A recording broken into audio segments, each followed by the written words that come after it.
Well, hello everybody. This is Grumpy Dave's garage.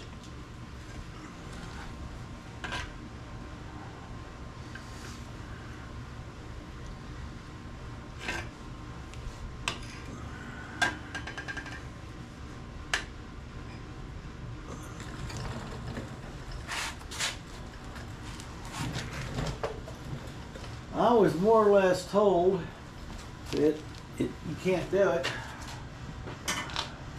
So, I did it anyway.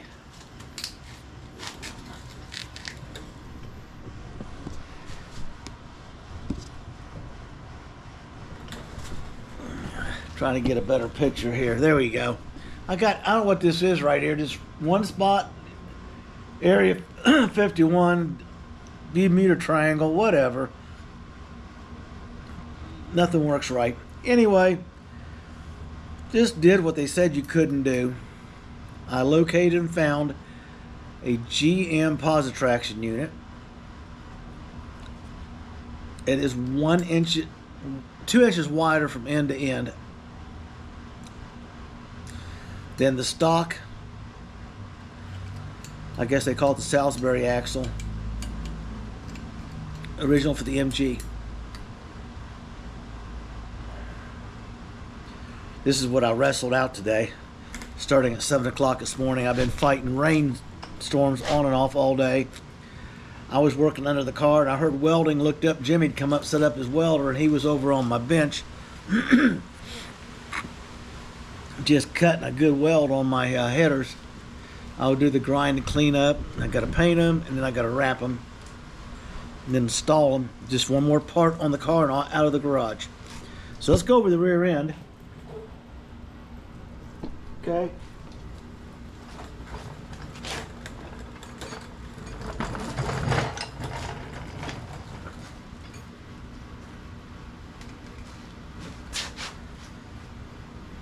Look.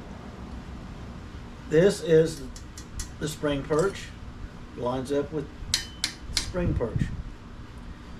This drum was wider with a wider brake. It would be the same as my donor. Even the perches, I just threw one on here. This goes over top of the perch, goes down. This is where your bump stop hits. These are off the MG. The only thing different right now, okay, and I'm going to kind of give you the heads up here, is the sway bar mounts. Okay.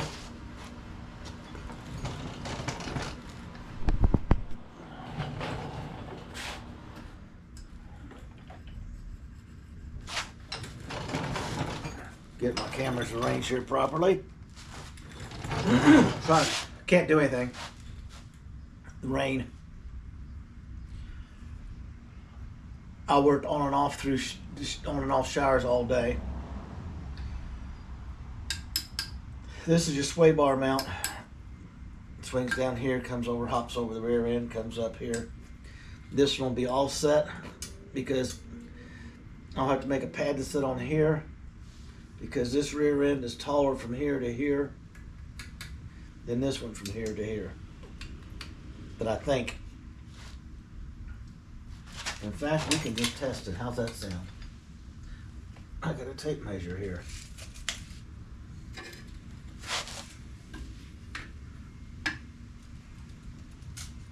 Let's just go down and we will see that we are, get the dead bubble level, 3 inches. This is a little broader here.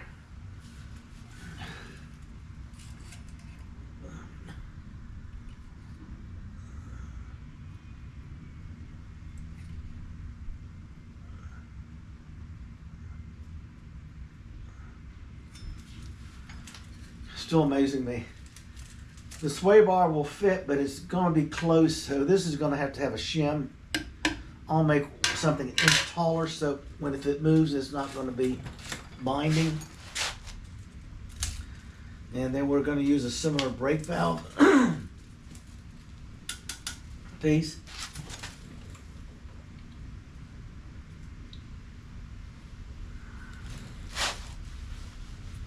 which is an interesting little piece they got here. Here's your rubber flex line down for the body of the car. Here's your hard line going to both sides. All the old MGB stuff. The more I pulled it out, the more I noticed the similarities. Now, this coming up, excuse me.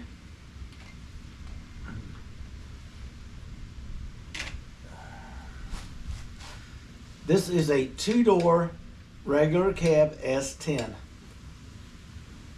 The S10 with the disc instead of the drum is wider.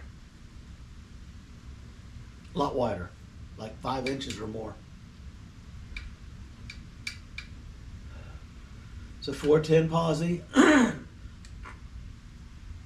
It's ready to go. Excuse me.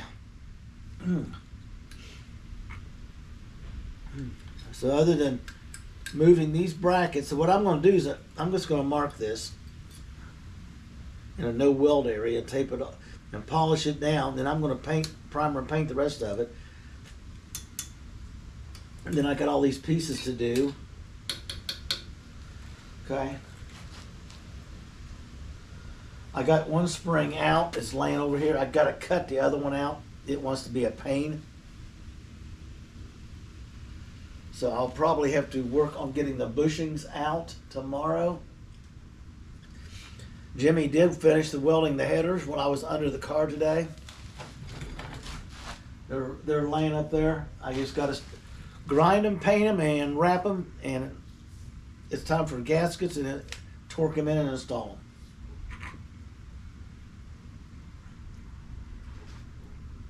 Impressive, isn't it?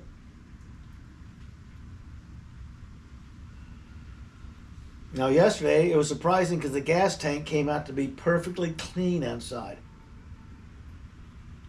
I have never done a car with a perfectly clean gas tank. I got 7 gallons of leaded fuel is what it smells like. It doesn't smell like unleaded.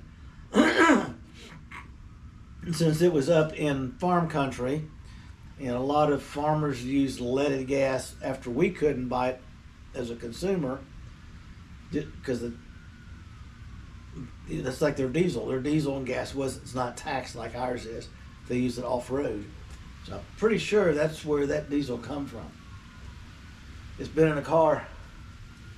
Car was in storage. It's raining again.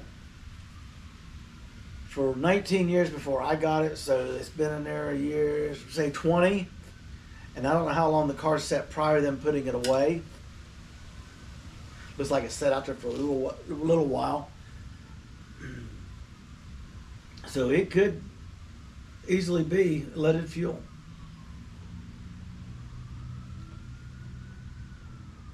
This perch to perch, mount to mount, stop to stop, everything lines up. I've got everything new coming to dress this axle out, including U-bolts, which are bigger and heavier than these, but they'll still work. I'm using polyurethane pads and bushings, etc. on the rear end to match the front.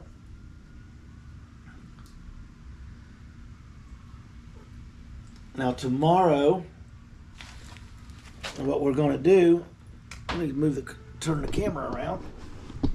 I would go out there, but it's raining. Is there she is. I got one spring to pull. There's a battery box to pull. I got to do something else and cut it out, clean it up. I got to cut off some the bolts that go into the bushing on this, or it's frozen in the bushing. I'm not going to mess with them. I'm going to cut them and knock them out. And then I got the bolts that go in the gas tank. Excuse me, cut them out. Because the gas tank sits clear over to this side of the car. I need to push it back over 4 to 5 inches to get the weight dead center. So I have to change the hose inside. No big deal. And I'll do a little welding and patching, and there's nothing else to be done in the trunk except for a wire wheel cleaning and stuff. It'll go in primer. Then it'll go in the first coat of paint. Right now it's packed full of material. I'll find a place to put it. It's almost there. The dampers are laying under the car. I got them unbolted. So tomorrow I should be ready to clean up and put the first coat of rust proofing material, okay, under the car. And we'll wait for it to dry, and then we'll do the sides and I want to do the side panels where I stopped before, bring it back into the rear area total. And after it dries for a couple days, I'm going to go back in and do it again. In the meantime, I got to remove the bushings out of the springs. Right here. These are froze in. Other end popped right out. Won't be so lucky. Those I even have to cut the bolt off because this metal sleeve is welded itself to the sleeve in there. Crowed or whatever you want to call it.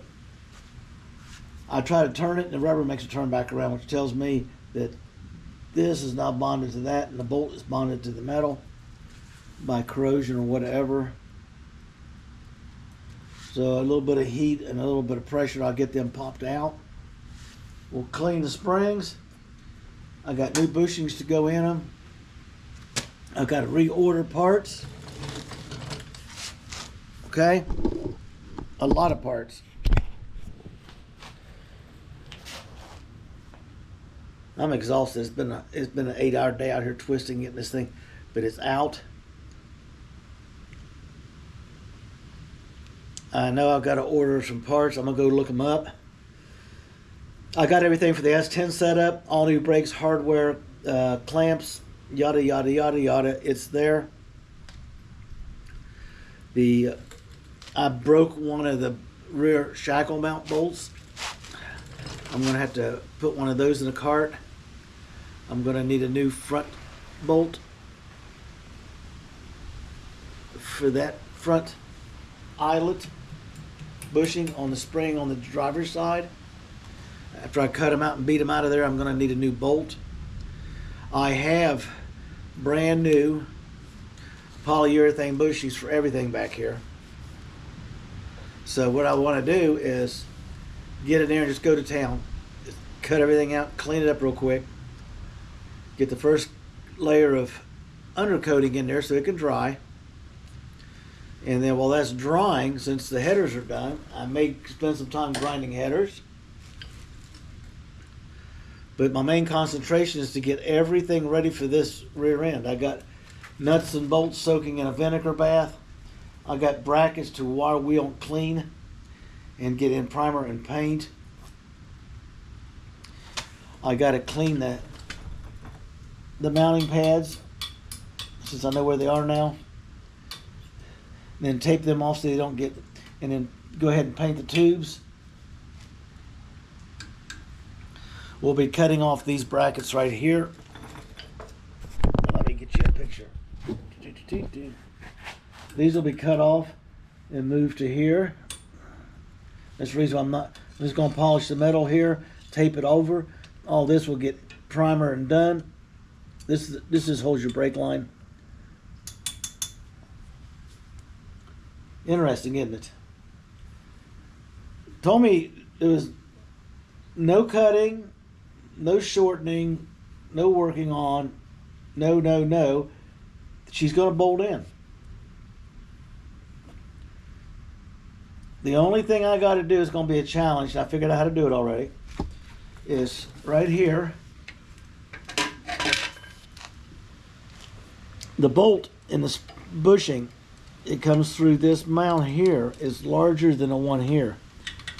So I'm going to have to flip them upside down,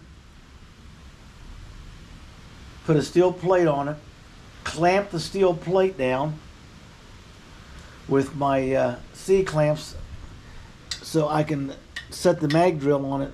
It'll clamp on magnetically, and do a slow bore to enlarge this hole and to get it to line up where it needs to be. Pretty impressive, isn't it? It's a paint, a clean, a renew, rebuild, put it back on the car. I will have to fabricate these back over there along with the spacer.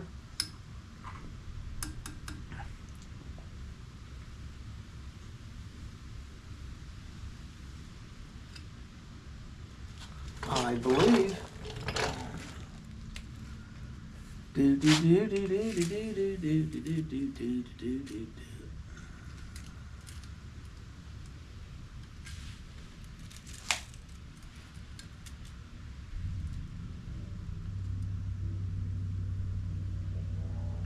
I have just the thing.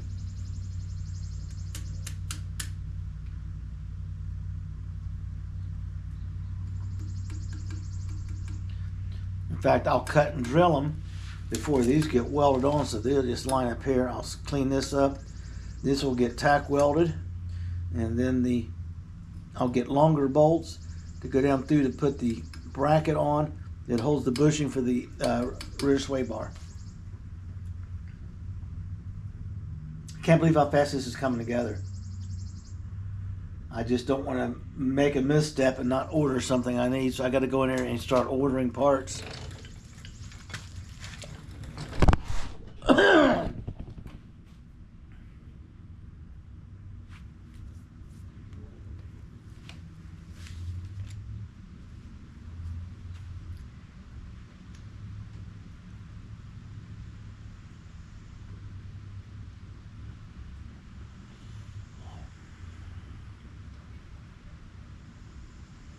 I'm just